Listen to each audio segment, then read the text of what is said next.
Baik, Assalamualaikum warahmatullahi wabarakatuh. Waalaikumsalam warahmatullahi wabarakatuh. Alhamdulillahirabbil alamin. Puji beserta puji syukur marilah kita panjatkan kepada Allah Subhanahu wa taala yang telah memberikan kesehatan sehingga kita dapat berkumpul di jimit ini. Perkenalkan, saya Kansa Salma Akifa sebagai moderator yang akan membimbing jalannya presentasi kelompok 6. Presentasi kelompok 6 memiliki judul Akhlak dalam Kehidupan Sosial Kemasyarakatan, Ijtimaiyah, dan Pelestarian Lingkungan Hidup. Boleh dilanjut. Berikut ada anggota kelompok. Yang pertama ada saya sendiri, Kansa Salma Akifa dengan NIM 09. Yang kedua ada Marseilla Ananda Pargita dengan NIM 48. Dan ada Dewi Liana dengan NIM 53. Yang pertama ada tujuan.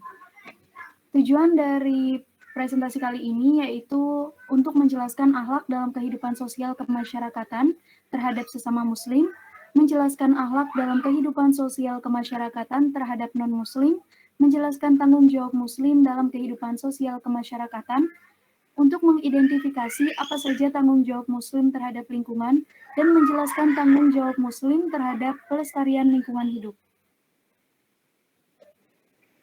Yang pertama ada akhlak dalam kehidupan sosial kemasyarakatan ijtimaiyah terhadap sesama muslim.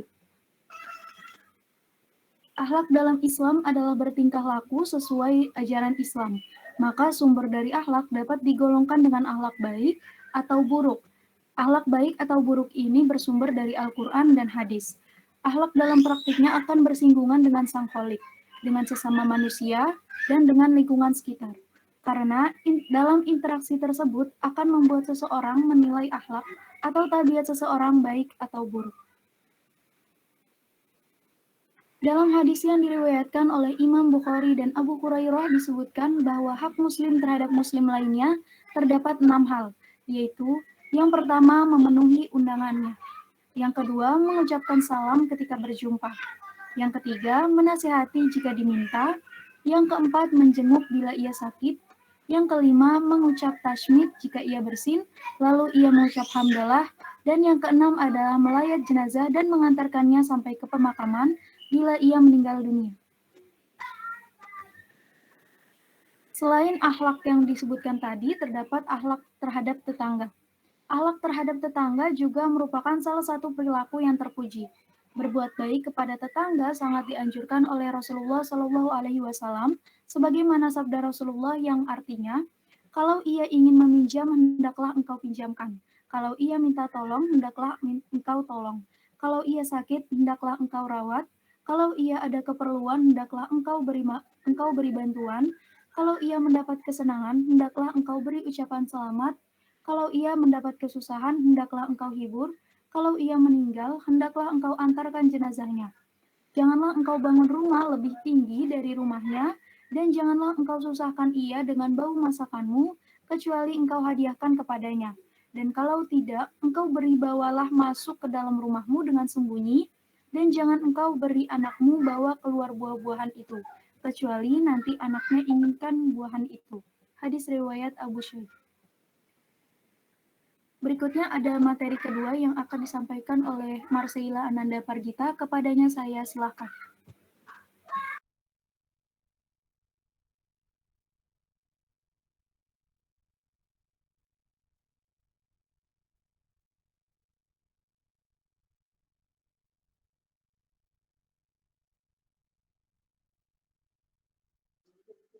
Maaf, materi kedua saya yang akan bacakan, yakni akhlak dalam kehidupan sosial kemasyarakatan ijtimaiyah terhadap non-muslim.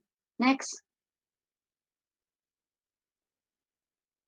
Sebagaimana dalam Quran Surat Al-Hujurat ayat 13 yang artinya, wahai manusia, sungguh kami telah menciptakan kamu dari seorang laki-laki dan perempuan, kemudian kami jadikan kamu berbangsa-bangsa dan bersuku-suku agar kamu saling mengenal. Sesungguhnya yang paling mulia di antara kamu di sisi Allah ialah orang yang paling bertakwa, sungguh Allah Maha Mengetahui, Maha Teliti. Hubungan masyarakat Islam dengan komunitas bangsa dan umat non-muslim lain seyogianya atau seharusnya itu menjunjung tinggi, maaf Sela sebelumnya, menjunjung tinggi sikap toleransi dan empati dan bergotong royong dalam segala hal yang mengandung kebaikan. Next, selanjutnya, akhlak Nabi Muhammad terhadap non-Muslim. Di sini ada yang pertama itu Nabi Muhammad pernah menjenguk anak Yahudi yang sedang sakit. Ada sebuah cerita bahwasanya ketika Nabi Muhammad melihat orang Yahudi yang telah meninggal, Nabi Muhammad itu menangis. Kemudian sahabat itu berkata, "Wahai Rasulullah, kenapa engkau menangis?" Kemudian Rasul menjawab, "Andaikan saja dulu ia lebih cepat menerima dakwahku, maka ia akan meninggal dalam keadaan Islam." Artinya di sini, meskipun sesama non-Muslim atau orang yang bukan Islam, Nabi Muhammad sangat menjunjung tinggi rasa kasih sayang dan rasa toleransi terhadap sesama manusia. Kemudian bertetangga dengan baik. Mungkin kita sendiri belum merasakan gitu, apa yang namanya diusik sama tetangga, tapi saya punya satu kiai, satu guru, dan beliau bercerita bahwasanya salah satu cara beliau untuk menjauhi supaya tidak bermusuhan dengan tetangga, yakni akhirnya beliau membuat rumah itu di tengah-tengah sawah gitu, nggak ada tetangganya, agar menghindari sifat buruk kepada tetangga. Karena yang namanya tetangga ya tahu aja gitu ketika mungkin punya kulkas baru, jadi bahan gibah, punya sesuatu yang baru gitu.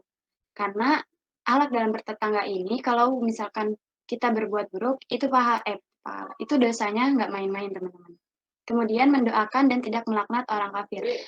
Dalam kitab Jawahirul Kalamiyah disebutkan bahwasanya orang kafir itu ternyata nantinya bisa memberikan syafaat untuk kita gitu. Kenapa? Karena nanti kalau misalkan orang kafir ini dia masuk Islam kemudian dia meninggal, itu bisa jadi tingkat keimanan orang kafir ini lebih tinggi daripada kita. Kenapa? Karena kita itu Islam gara-gara orang tua kita. Kita Islam bukan karena kita mengetahui apa itu Islam, tapi karena emang udah dasarnya dilahirin dalam keadaan Islam. Berbeda dengan mereka yang lingkungannya bukan Islam dan terlahir dari bukan keluarga Islam, mereka akan mencari tahu sendiri apa itu Islam dan bisa dipastikan gitu. Mungkin ilmu mereka terhadap Islam itu lebih tinggi daripada kita yang hanya tahu Islam karena lingkungan kita.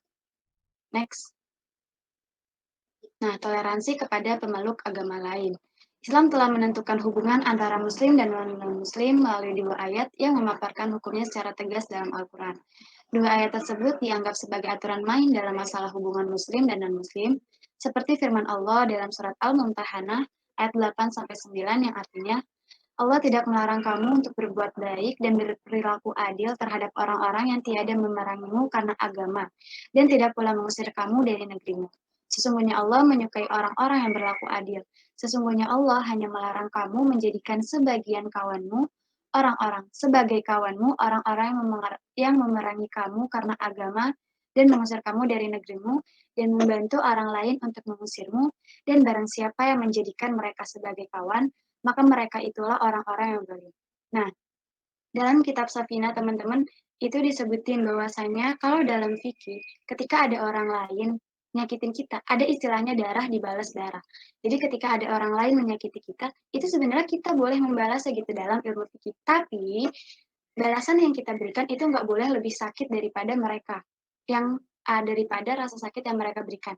Misalkan aku nyakitin si A gitu 50% lah. Kemudian nah, si A ketika mau membalas, itu nggak boleh lebih dari 50% gitu, 30%. Tapi, di sini ditekankan bahwasanya yang namanya hati ya, ketika menyakiti hati, itu kan nggak ada yang tahu seberapa dalamnya. Tetap saja meskipun dalam fikih itu dibolehkan untuk membalas seseorang yang menyakiti kita, karena di sini masalahnya hati, takut khilaf, takut apa yang kita balas kepada orang yang menyakiti kita itu lebih besar. Nah, makanya tetap ditekankan bahwasanya membalas seseorang yang menyakiti hati kita itu tidak boleh. Kecuali kita bisa mengukur gitu kadar kesakitan yang kita berikan gitu agar nanti nggak melebihi apa yang dia kasih kepada kita kayak gitu. Kemudian yang ketiga itu tanggung jawab Muslim dalam kehidupan sosial kemasyarakatan. Next, Sela. Tanggung jawab Muslim di tengah masyarakat di sini adalah menjalin hubungan baik yang tidak hanya terfokus pada pergaulan antara manusia secara individu. Salah satu sikap yang penting yang harus ditanamkan dalam diri seorang Muslim ialah sikap menghormati dan menghargai orang lain terhadap orang lain, baik itu sesama Muslim atau sesama non-Muslim. Kalau sesama muslim, kita bisa membinanya dengan tali silaturahmi dan memenuhi haknya seperti yang dijelaskan tadi, yang ada 6 itu menjenguk orang sakit, melayat kepada orang yang meninggal, dan lain-lain. Next, selanjutnya, Sela. Nah, terhadap mereka yang tidak seiman, bagaimana nih caranya? Yakni, Islam memberikan beberapa batasan, khusus seperti kita tidak boleh mengadakan hubungan perkawinan dengan mereka. Nah, ya jadi alasan apapun gitu ya, nggak bisa diterima Islam dengan non-Islam. Karena nanti kita pasti nih cewek-cewek, ujung-ujungnya gitu, kalau misalkan nggak nikah sama yang se-Islam, kita akan merindukan sosok imam, asik. Iya, kayak gitu.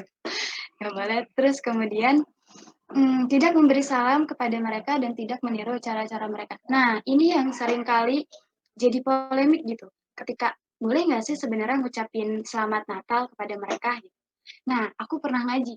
Jadi, aku sendiri apa ya, mengomentari apa PPT ini gitu, karena aku nggak setuju. Boleh gitu loh. Karena apa? Karena kita hanya mengucapkan gitu. Masa iya sih iman sebegitu dangkalnya hanya dengan mengucapkan selamat Natal kita jadi kafir gitu. Dan menurut aku iman tuh nggak kayak gitu. Iman tuh banyak banget yang ngebikin dia apa ya, masa giliran nggak baca Quran, nggak dikatain kafir, tapi giliran ngucapin selamat Natal dibacain kafir gitu kan. Jadi kesannya orang Islam tuh kaku banget, padahal nggak kayak gitu loh. Kemudian kalau misalkan sesama orang Islam, itu ketika mengucapkan salam, misalkan aku ngucapnya assalamualaikum gitu. Nah, yang aku ucapin atau orang yang membalas ini boleh gitu alangkah lebih baiknya dengan menambahkan waalaikumsalam warahmatullah. Terus kalau misalkan aku assalamualaikum warahmatullah, nanti yang jawab waalaikumsalam warahmatullahi wabarakatuh. Terus nanti misalkan aku assalamualaikum warahmatullahi wabarakatuh, terus nanti yang jawab assalamualaikum warahmatullahi wabarakatuh wa maghfirah. Pokoknya jadi berlomba-lomba dalam mendoakan kebaikan gitu. Sebenarnya ya kayak gitu. Tapi realitanya di kehidupan kita ya paling cuma assalamualaikum gitu. Salam kayak gitu. Ya nggak salah juga. Nah, kayak gitu. Terus kemudian Islam tidak melarang kita berhubungan dengan mereka. Ya, setiap muslim diwajibkan dalam dirinya untuk merasa dan menganggap bahwa semua muslim lainnya saling bersaudara, satu lainnya sebagai saudara seagama, dan kepada non-muslim harus menjunjung tinggi prinsip saling gotong royong dalam hal yang mengandung kebaikan bagi umat manusia. Next, selanjutnya, saya. Nah, materi yang keempat akan dibawakan oleh Marseille. Saya kembalikan kepada moderator, maaf. Baik, terima kasih kepada Dewi Liana setelah menyampaikan materi sebelumnya. Materi selanjutnya akan disampaikan oleh Marcella Nanda. Kepadanya saya silakan.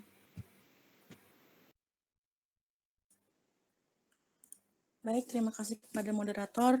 Saya akan melanjutkan materi yang akan dipaparkan pada hari ini, yaitu pada poin keempat ada tanggung jawab muslim terhadap lingkungan. Kita manusia sebagai khalifah memiliki misi melaksanakan misi Allah untuk tetap menjaga keberadaan lingkungan agar bermanfaat bagi kehidupan kita.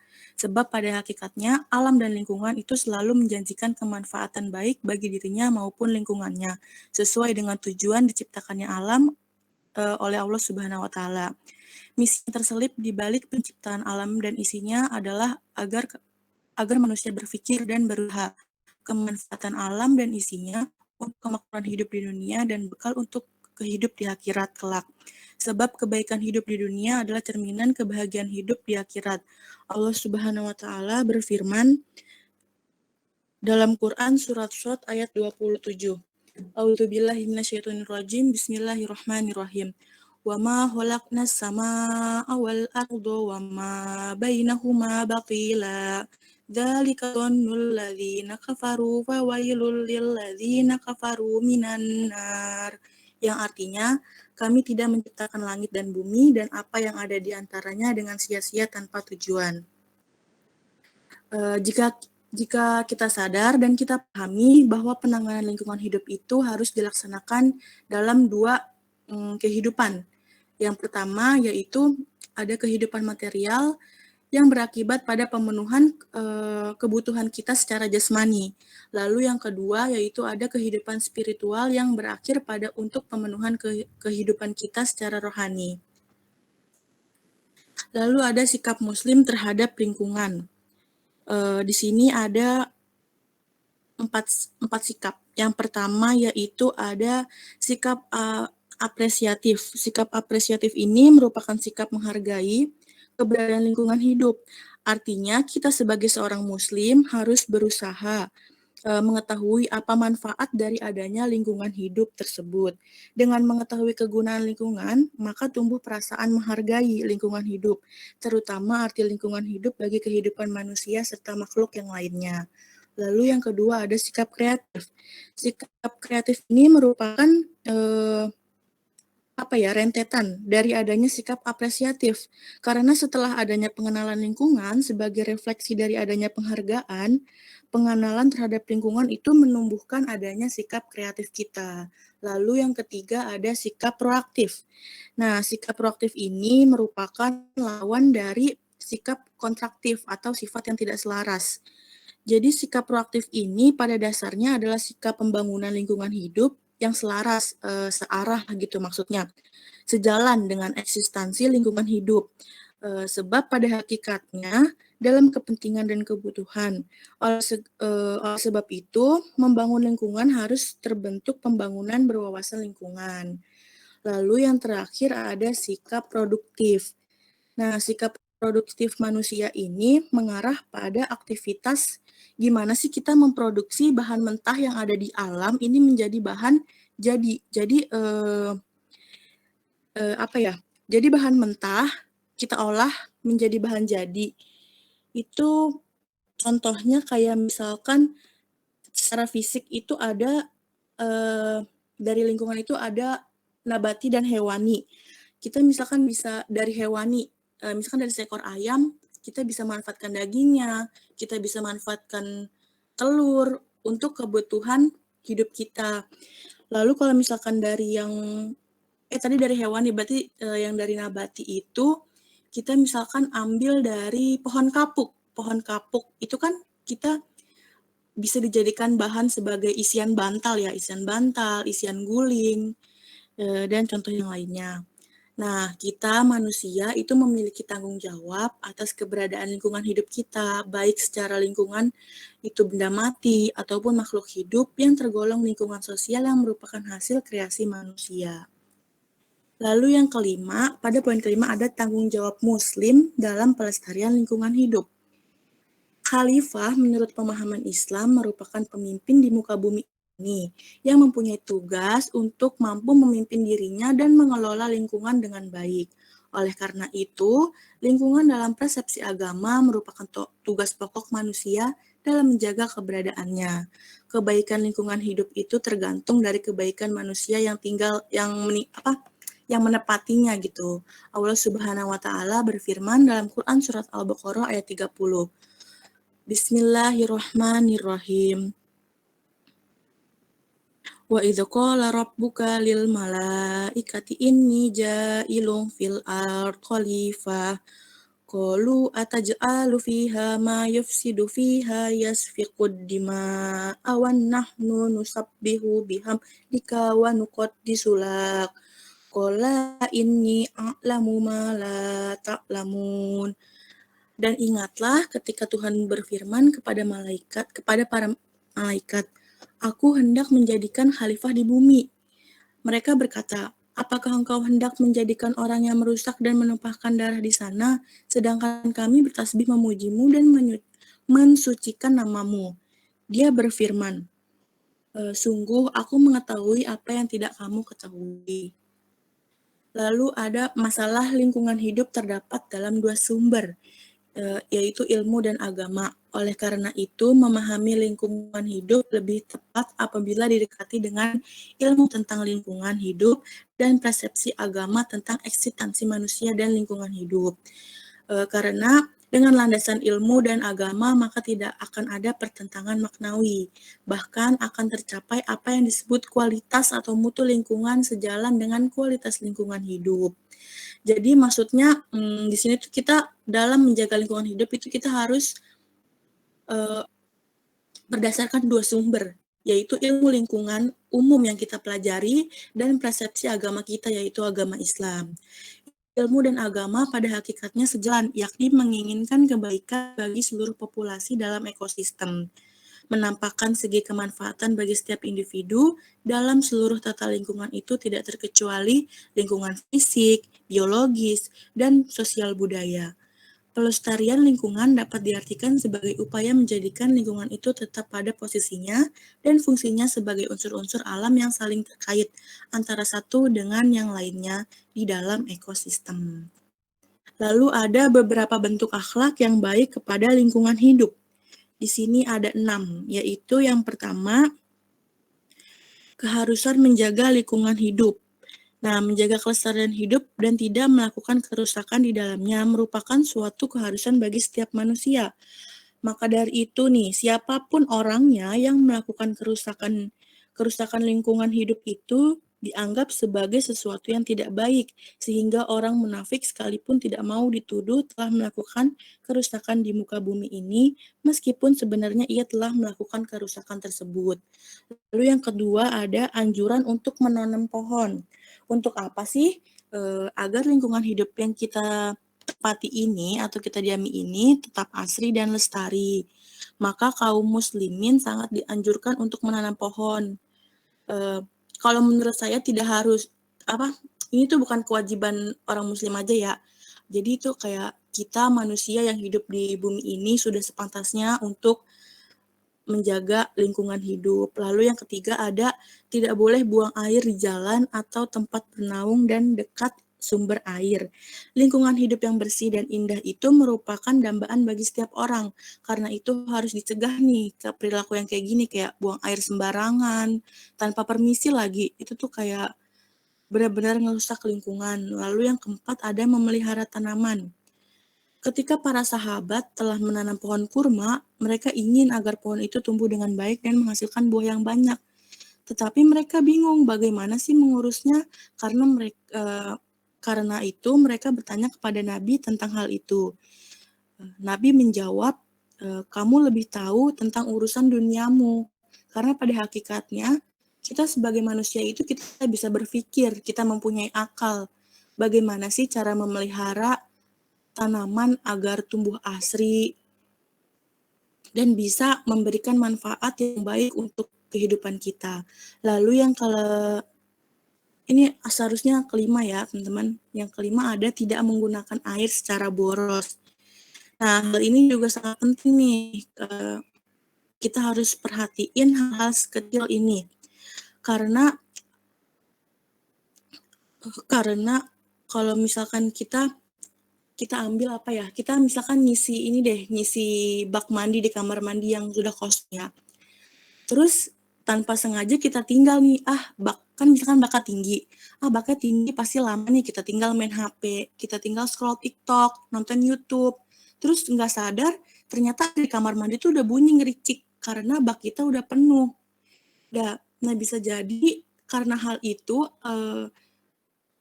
tampungan air di rumah kita itu habis terbuang sia-sia karena kita lupa matiin keran air di bak kamar mandi kita. Jadi hal sekecil apapun sendaknya kita sebagai manusia yang mempunyai akal dan pikiran berusaha untuk memenuhi kayak memperhatikanlah hal-hal kecil seperti itu. Nah, untuk kesimpulan saya akan kembalikan lagi kepada moderator. Baik, terima kasih kepada Sela telah menjelaskan materi tadi. Berikut adalah kesimpulan dari materi pada presentasi kali ini. Yang pertama ada akhlak seorang muslim dalam kehidupan sosial kemasyarakatan harus dilandasi dengan cinta karena Allah dan persaudaraan seagama, kerjasama dan saling tolong-menolong dalam kebaikan dan takwa. Yang kedua, akhlak seorang muslim dalam kehidupan sosial kemasyarakatan terhadap non-muslim harus dilandasi oleh prinsip kerjasama, saling empati, dan bergotong royong. Toleransi dilakukan terhadap non-muslim dalam batasan tertentu. Tanggung jawab seorang muslim dalam kehidupan sosial kemasyarakatan adalah menjaga kerukunan dan hubungan baik dalam pergaulan di masyarakat. Yang keempat, tanggung jawab seorang muslim terhadap lingkungan adalah menjaga agar keseimbangan ekosistem terjaga. Dan yang terakhir, tanggung jawab muslim terhadap pelestarian lingkungan hidup adalah mengelola lingkungan dengan baik agar lingkungan hidup bebas, berkualitas, dan mempunyai makna bagi kehidupan. Boleh di next? Berikut adalah daftar pustaka dari sumber yang kami gunakan dalam penyusunan presentasi kali ini. Berikutnya ada sesi tanya jawab yang akan dilakukan di WhatsApp group. Jadi jika ada yang kurang jelas atau ingin ditanyakan, bisa langsung ke WA group saja. Saya balikan kepada PJ.